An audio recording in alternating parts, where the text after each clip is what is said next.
O paciente estava em parada cardíaca, monitor zerado, sem pulso, sem resposta. Nós já havíamos começado a aceitar o pior. Mas, de repente, ele voltou.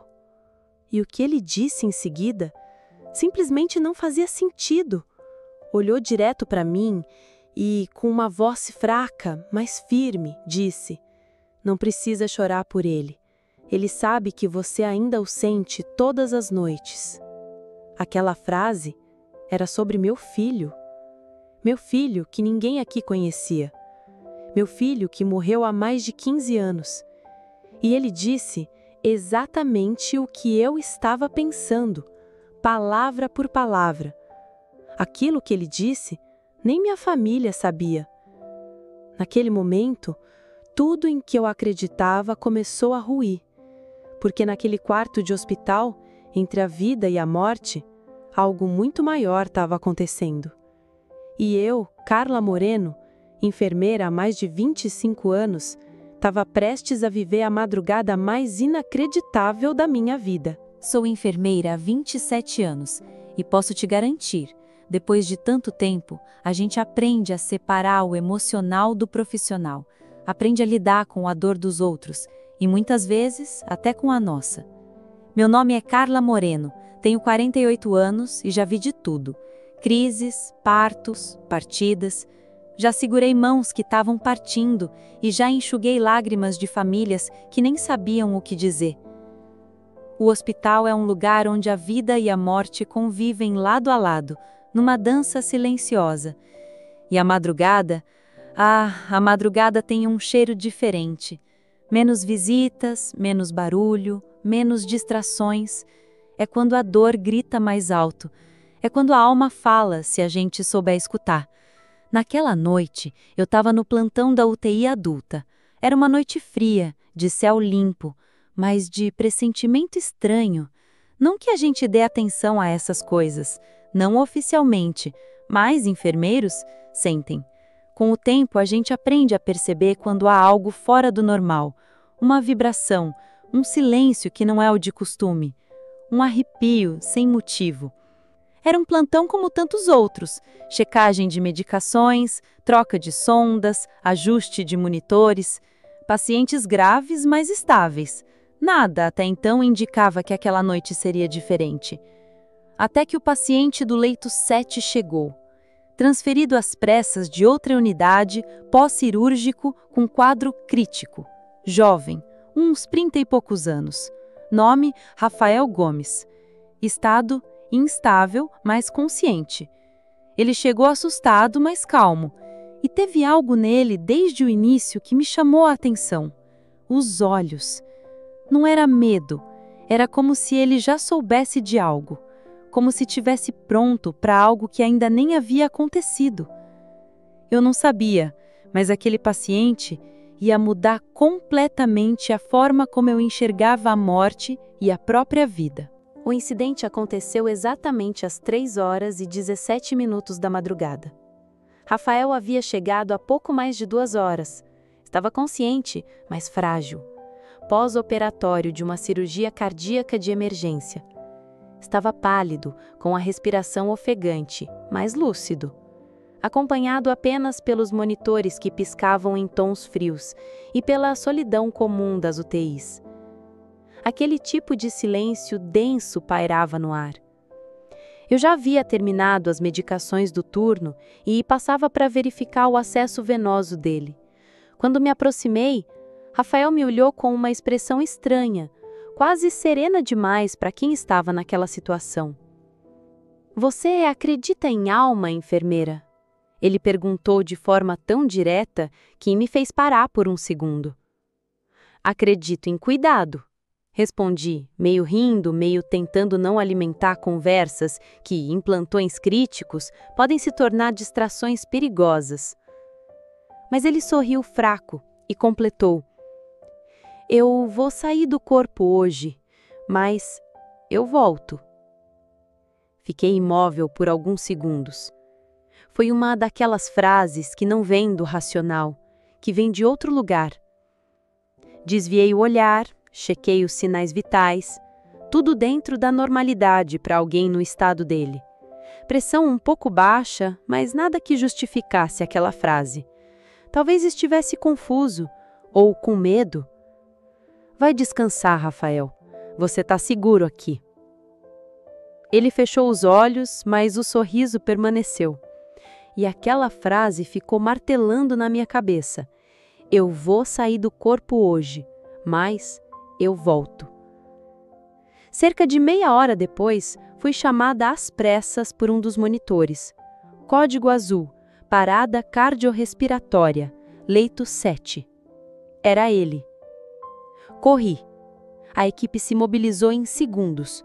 Começamos as manobras de reanimação com a precisão e a frieza que a situação exige. Massagem cardíaca, adrenalina, ventilação, choques.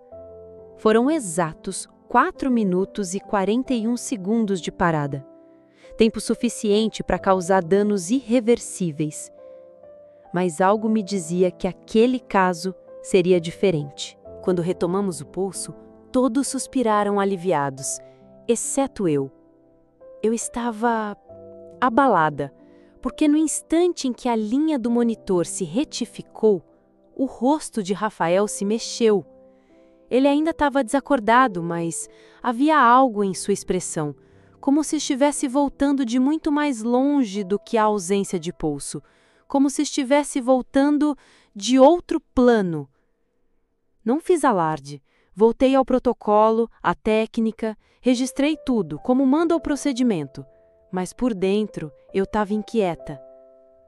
2 horas depois, ele acordou, sem sequelas aparentes, consciente, olhos abertos, respiração tranquila. Você voltou rápido, eu disse, tentando manter um tom leve, mas sem esconder minha curiosidade. Ele apenas me olhou e disse: Você pensou no seu pai. Pensou que não conseguiu salvá-lo, que talvez eu tivesse mais sorte do que ele, e pediu perdão em silêncio. Eu vi isso. Eu senti. O mundo parou, porque era verdade. Era exatamente o que eu tinha pensado. Palavras que nem minha família sabia. Uma culpa antiga que eu nunca havia verbalizado nem em sessões de terapia, e que veio à tona num sussurro interno, enquanto eu massageava o peito de Rafael, pedindo a Deus que ele sobrevivesse. Mas como ele soube? Eu disfarcei. Continuei o protocolo, registrei tudo como manda o procedimento, mas por dentro eu estava inquieta. 2 horas depois, ele acordou, sem sequelas aparentes, consciente, olhos abertos, respiração tranquila. Você voltou rápido, eu disse, tentando manter um tom leve, mas sem esconder minha curiosidade. Ele apenas me olhou e disse: Você pensou no seu pai. Pensou que não conseguiu salvá-lo, que talvez eu tivesse mais sorte do que ele, e pediu perdão em silêncio. Eu vi isso. Eu senti. O mundo parou. Porque era verdade. Era exatamente o que eu tinha pensado. Palavras que nem minha família sabia. Uma culpa antiga que eu nunca havia verbalizado nem em sessões de terapia, e que veio à tona num sussurro interno, enquanto eu massageava o peito de Rafael pedindo a Deus que ele sobrevivesse. Mas como ele soube? Eu disfarcei. Continuei o protocolo, mas tremia por dentro. Porque a frase dele, dita com tanta clareza e certeza, não deixava dúvidas. Ele não só esteve fora do corpo, ele esteve comigo, enquanto eu tentava trazê-lo de volta. E ali começou o que eu só posso chamar de o verdadeiro início daquela noite. A partir daquele momento, tudo mudou. Porque a pergunta já não era mais se era possível, era: o que mais ele viu? E por que voltou? As horas seguintes pareciam envoltas em uma névoa. Rafael dormia, com sinais vitais estáveis, mas eu não conseguia me afastar daquele leito. A UTI estava silenciosa, como sempre nas madrugadas, Mas agora o silêncio carregava algo a mais, como se cada bip do monitor fosse um sussurro do que ainda estava por vir. Eu me sentei, fingindo revisar papéis, mas meus olhos não saíam dele, e a frase não saía de mim. Você pensou no seu pai, que não conseguiu salvá-lo, e pediu perdão. Eu pensei mesmo, durante a reanimação, no meio do caos, do suor, dos gritos abafados da equipe, veio o rosto do meu pai, aquela última noite no hospital em que eu, recém-formada, impotente, assisti ele partir. O remorso de não ter conseguido salvá-lo, de não ter feito mais. E Rafael, em parada, viu isso. Sou enfermeira há mais de 20 anos. Já vi coisas que a razão não explica. Pacientes que melhoram de forma inexplicável. Outros que partem logo depois de dizer adeus, mesmo sem nenhum sinal prévio. Mas aquilo era diferente. Era pessoal. Era impossível de ser ignorado. Rafael acordou completamente lúcido por volta das 7 horas. Fiz questão de estar lá quando ele abriu os olhos. Como você está se sentindo? Perguntei. Como alguém que voltou do lado de lá, ele respondeu com um meio sorriso. E você lembra de algo daquele momento? Ele olhou para o teto, respirou fundo. Lembro, mas não como um sonho. É mais como uma memória sem tempo. Tudo estava muito claro, mas sem forma. Eu não estava no meu corpo, não estava em nenhum lugar que eu possa apontar no mapa, mas eu via, eu sentia. Houve um silêncio e então ele acrescentou: eu vi você ajoelhada do meu lado, com os olhos cheios de lágrimas, e um pedido. Você pedia a Deus para eu voltar, mas ao mesmo tempo você pedia desculpas ao seu pai, como se ele ainda estivesse ali, como se me salvar fosse de alguma forma salvar ele também. Eu não respondi, não consegui, não tinha palavras. Ele continuou. A enfermeira de olhos tristes foi como eu te chamei lá onde eu estava, porque sua dor era maior do que a minha. Eu não queria voltar, sabia? Lá era leve, não doía, mas quando vi seu rosto, quando senti a sua dor, eu soube que ainda não era a hora. Fechei os olhos, tentando conter as lágrimas. O que mais você viu, Rafael? Ele hesitou. Uma criança, no corredor, deitada no chão, com um urso de pelúcia.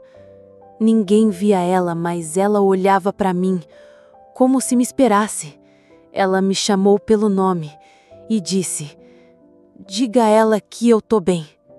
Eu não entendi na hora, mas agora acho que sei. Senti um calafrio percorrer na coluna. Diga a quem?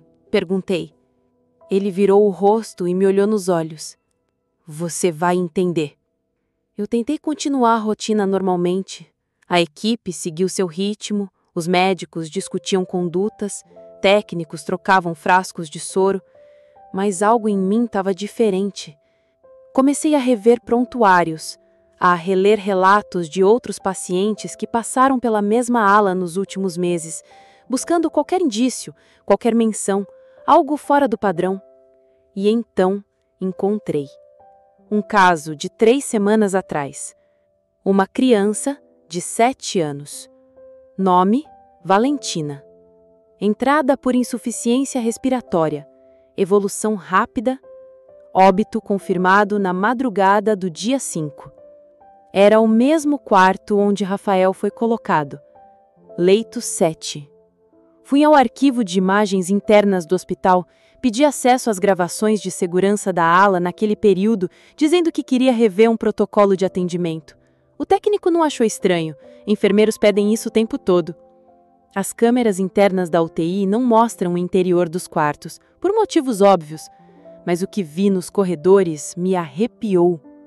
Por volta das 3 da manhã do dia 5, uma sombra pequena atravessa o corredor sozinha, sem acompanhante, sem técnico, sem som de passos.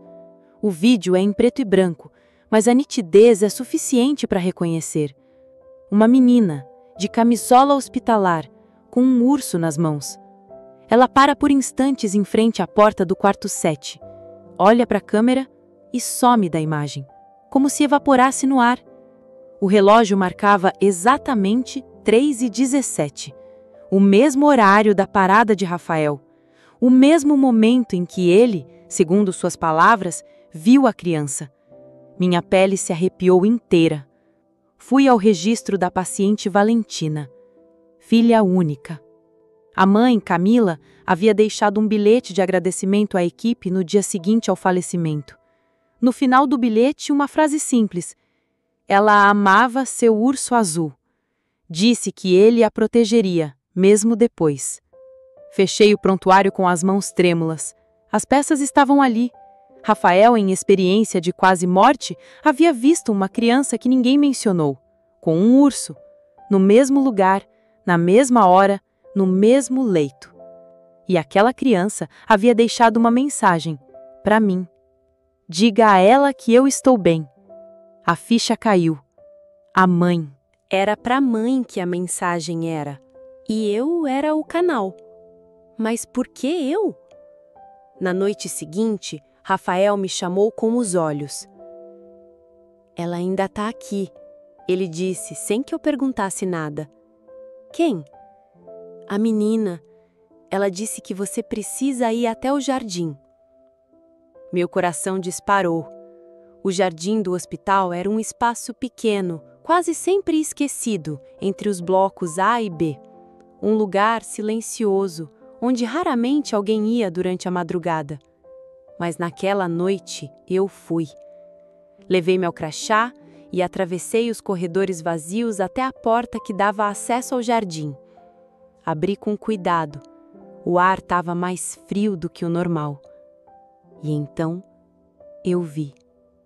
No banco sob a árvore mais antiga do jardim, um urso de pelúcia azul, novo, sem sinais de tempo, como se tivesse sido colocado ali agora. O mundo pareceu girar. Me aproximei, sentei no banco e pela primeira vez em muito tempo, chorei. Não de medo, mas de alívio, de um reconhecimento, de que há mais entre nós e o fim do que os olhos conseguem captar.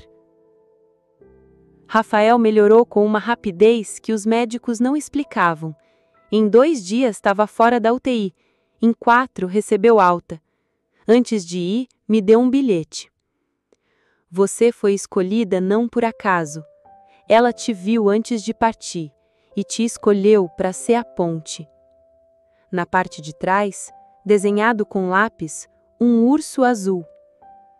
Voltei para o hospital naquela noite com um tipo de reverência. Não era só mais um turno. Era um reencontro com algo que talvez estivesse sempre ali, apenas esperando que alguém estivesse pronto para ouvir. Comecei a perceber detalhes, palavras ditas por pacientes antes de partirem, olhares vazios que agora pareciam estar cheios de sentido, coincidências que deixaram de ser aleatórias, e passei a carregar comigo um pequeno urso de pelúcia azul no bolso interno do jaleco, como um lembrete de que a vida e a morte estão sempre sussurrando coisas que a razão insiste em ignorar. E tudo começou com um homem que disse: eu vou sair do corpo hoje, mas eu volto. E voltou, com um recado, que não era para ele, era para mim. E talvez para você. Na noite seguinte, algo mudou. Era uma quarta-feira e eu estava escalada para o plantão da madrugada. Ao entrar na UTI, senti um peso no ar que não conseguia explicar. Não era cansaço, não era ansiedade. Era como se algo tivesse se preparando para acontecer. Aquelas madrugadas silenciosas em que o tempo parece mais denso, como se a realidade tivesse por um fio e qualquer coisa pudesse atravessar do outro lado. Fiz minha ronda habitual. Verifiquei cada leito, cada acesso venoso, cada monitor. Rafael já havia recebido alta 2 dias antes, mas eu continuava indo até o leito 7 como se parte de mim ainda tivesse presa ali. O leito agora estava ocupado por uma senhora idosa, sedada, em estado grave. Foi quando eu ouvi o barulho. Um leve arrastar, como de passos miúdos no piso encerado. Me virei rapidamente. Nada. Olhei para a câmera do corredor pela central, buscando alguma explicação racional. Nada ali também. Mas ao voltar para o quarto da paciente no leito 7, percebi. O urso azul estava de novo ali, no canto da cama, encostado na grade, exatamente como eu havia encontrado no jardim. Mesmo laço, mesmo brilho no olhar costurado, mesmo silêncio impossível. Eu congelei. Olhei em volta, ninguém havia entrado. As portas estavam trancadas. A idosa seguia dormindo, respirando lentamente pelo tubo traqueal. Senti um nó na garganta. E então, escutei. Uma voz, baixa, sussurrada, de criança. Ela precisa saber. O som não veio dos meus ouvidos, veio de dentro. Daquele lugar onde mora a intuição, a voz sem voz. A mesma que nos faz virar à esquerda sem saber porquê. A que aperta o peito quando algo está errado. A que sussurra quando a lógica se cala. Ela precisa saber. Voltei ao bilhete da mãe da Valentina, a mulher que perdeu a filha, que agradeceu à equipe com palavras simples e um coração esmagado.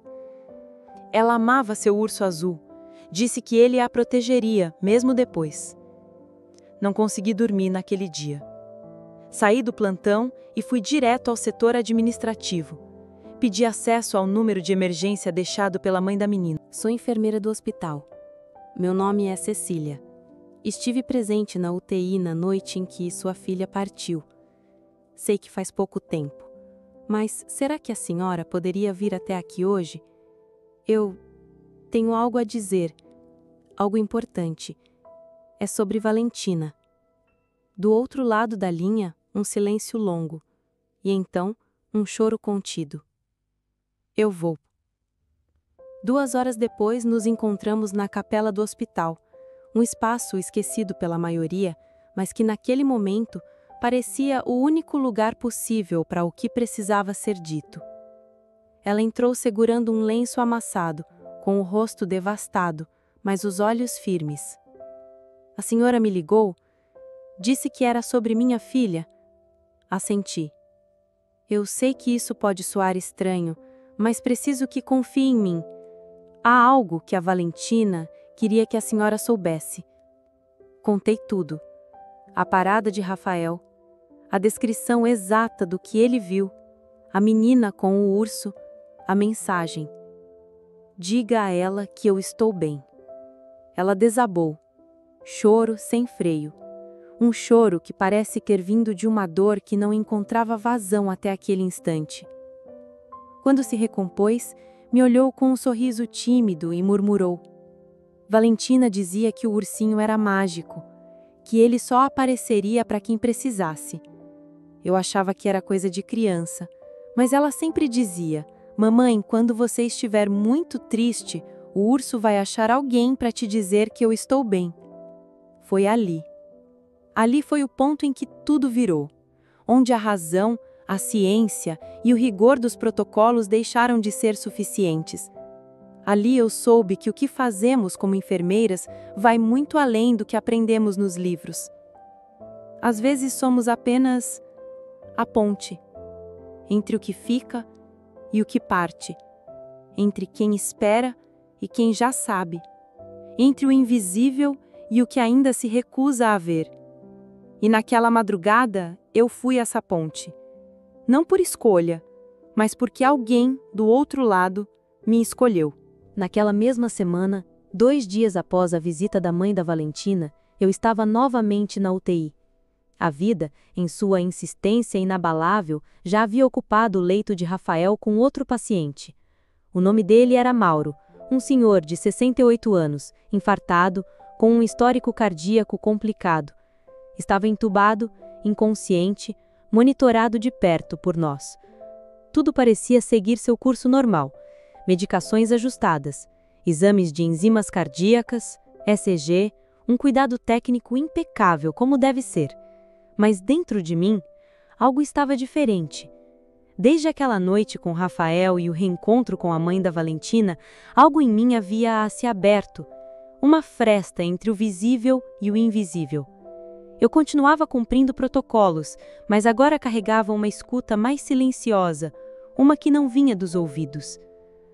A madrugada caiu pesada, chuvosa, daquelas em que o ar parece mais grosso, os corredores mais escuros e os pensamentos mais densos. O hospital todo parecia dormir, mas eu estava inquieta. Fui até a UTI, verifiquei cada paciente. Tudo normal. Mas ao me aproximar do leito do Sr. Mauro, senti algo estranho. O monitor começou a oscilar. Primeiro uma taquicardia leve, depois bradicardia. Chamei o médico, a equipe veio, fizemos as manobras de rotina, adrenalina, massagem. Chegamos ao ponto crítico. Parada cardíaca. Iniciamos o protocolo. Os minutos pareciam horas. Massagem, choque, monitor, silêncio. E então, ritmo retomado. O coração de Mauro voltou, lentamente, ritmado, quase como se obedecesse não a nós, mas a uma decisão interna. Respirei aliviada. Fizemos o possível. Ele sobreviveu. Ainda entubado, mas estável. Já era quase 5 da manhã quando fui ao vestiário para trocar de roupa. Eu estava exausta, quase cochilando em pé. Foi quando escutei a porta da UTI bater. Dei meia volta, caminhei de volta à ala. Vi uma movimentação discreta no leito de Mauro. Ele estava acordado, os olhos abertos, confusos, mas lúcidos. Pisquei, surpresa. Fui até ele. Senhor Mauro! Ele olhou fixamente para mim, os olhos marejados. Estava fraco, mas ergueu a mão com esforço. Toquei seus dedos. Estavam frios, mas firmes. E então, com a voz rouca, ainda sob efeito dos sedativos, ele sussurrou: Você é Cecília. Eu gelei. Sou? O senhor lembra de alguma coisa? Ele respirou fundo, uma lágrima escorreu dos olhos. Eu vi você, lá, onde era tudo branco, sem chão, sem teto, só luz. Eu estava flutuando e você estava parada, me olhando, mas não com esse uniforme, com uma roupa clara, como se fosse outra, como se fosse antes. Antes? Antes de quê? Minha pele se arrepiou. Ele continuou. Você me olhava e pensava em desistir. Achava que ninguém mais ouvia você, nem seu pai, nem Deus. Mas eu ouvi. Silêncio. Meu corpo inteiro congelou. Ele sabia. Ele descreveu exatamente o que eu estava pensando. Naquela noite, durante as manobras, eu estava cansada, sobrecarregada. No fundo, entre as compressões, entre os comandos automáticos, eu estava me perguntando se alguém ainda via tudo o que dávamos, se algum paciente sabia o quanto era difícil, e sim, me perguntei se Deus ainda estava ali. E agora, esse homem, recém-saído de uma parada, me dizia exatamente aquilo, com as mesmas palavras. Não tinha como saber. Ninguém sabia, nem minha família. E então, ele disse mais. Ela estava lá também. A menina, de vestido azul, com um urso. Ela me disse que era hora de voltar e que você precisava ouvir que ele ainda ouve, mesmo quando você acha que não. Minhas pernas cederam.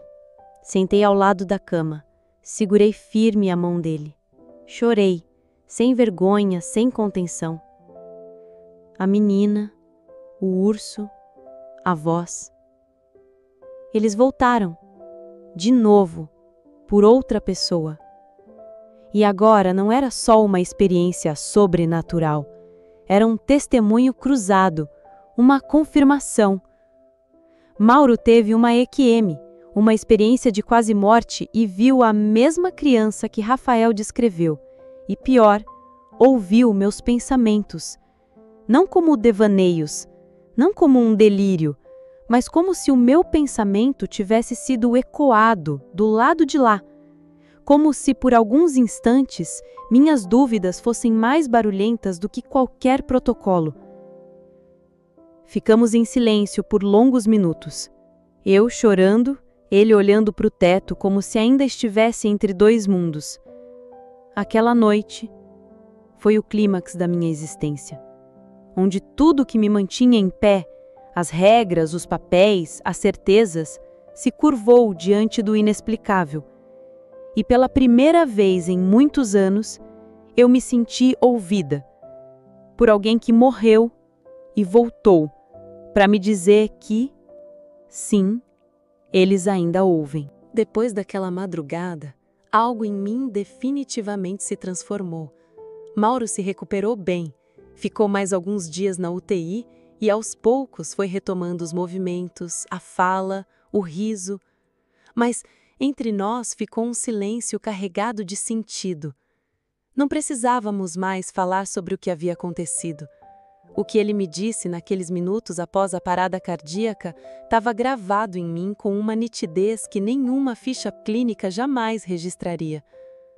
Eu ainda me lembro do último dia dele no hospital. Quando fui me despedir, ele sorriu e disse: "Você escutou, né?" Eu apenas assenti com a cabeça. Escutei sim. E continuei escutando. Desde então, comecei a ouvir meus pacientes de outro jeito. Não só com os ouvidos, mas com o coração. Passei a dar atenção àquilo que é sussurrado entre as palavras, às pausas carregadas de dor, aos olhares que dizem mais do que qualquer prontuário. A UTI continuou a mesma, monitores apitando, cheiros fortes, urgência. Mas eu não era mais a mesma. Comecei a registrar essas experiências em um caderno, pequenas anotações, fragmentos de palavras ditas entre a vida e a morte, porque eu entendi que é uma linguagem que só pode ser compreendida quando estamos dispostos a sentir, e não apenas curar. Dizem que experiências de quase morte são ilusões do cérebro. Eu, como enfermeira, respeito a ciência, mas também aprendi que nem tudo precisa de explicação para ser verdade. Às vezes, só precisa de presença. E é assim que encerro essa história. Não com um ponto final, mas com uma vírgula. Porque desde aquela noite, eu sigo ouvindo, sigo cuidando, sigo lembrando que há algo além. Algo que fala conosco se estivermos dispostos a escutar. Antes daquela noite, eu achava que compreendia os limites entre a vida e a morte. Anos de experiência na enfermagem me ensinaram a ler sinais vitais, a agir rápido, a lidar com o fim de forma profissional e muitas vezes silenciosa. Mas nada, absolutamente nada me preparou para o que vivi com Mauro naquela madrugada. Porque o que ele disse, no instante em que voltou do nada, tocou uma parte de mim que eu nem sabia que existia. Ele não apenas sobreviveu, ele trouxe algo de volta, algo que não se encaixa nos gráficos, nos exames, nas estatísticas. E mais do que isso, ele me mostrou que o invisível também importa, que a alma fala, mesmo quando o corpo silencia, que o coração guarda memórias que a mente tenta esquecer. Mauro, naquele momento limiar entre o fim e o recomeço, me revelou uma dor que eu nunca compartilhei e que ele não tinha como saber, mas sabia. Desde então, passei a ver o hospital com outros olhos. A enfermaria deixou de ser apenas o palco de emergências, virou território sagrado, onde histórias cruzam dimensões, onde às vezes os pacientes voltam só para entregar uma mensagem, e isso me transformou profundamente. Hoje, quando um monitor zera ou um olhar se apaga, eu me pergunto: o que essa alma ainda quer dizer? O que resta ouvir antes do fim? Aprendi a escutar o silêncio, a confiar no inexplicável, a respeitar as pontes que surgem entre mundos, mesmo que por um breve segundo, e, acima de tudo, aprendi que cuidar vai muito além do toque. Cuidar é também estar presente quando a lógica falha. É reconhecer o mistério e acolher o que ele traz. E você? Já passou por algo que a ciência não conseguiu explicar? Alguma experiência em que sentiu que havia algo ou alguém guiando as palavras, os pensamentos ou até os sinais de um paciente? Se alguma vez você teve a sensação de estar conectado a algo maior ou ouviu uma frase que parecia impossível de ser dita por alguém que não sabia, compartilhe. Deixe seu relato nos comentários. Ele pode ser o consolo, o sinal ou a confirmação que alguém está esperando em silêncio. Inscreva-se agora no canal Relatos da Enfermaria. Ative o sininho para não perder nenhum dos nossos relatos onde vida, morte e mistério caminham lado a lado. E sinta cada história como se estivesse vivendo. Porque às vezes, o impossível só precisa ser ouvido com o coração aberto.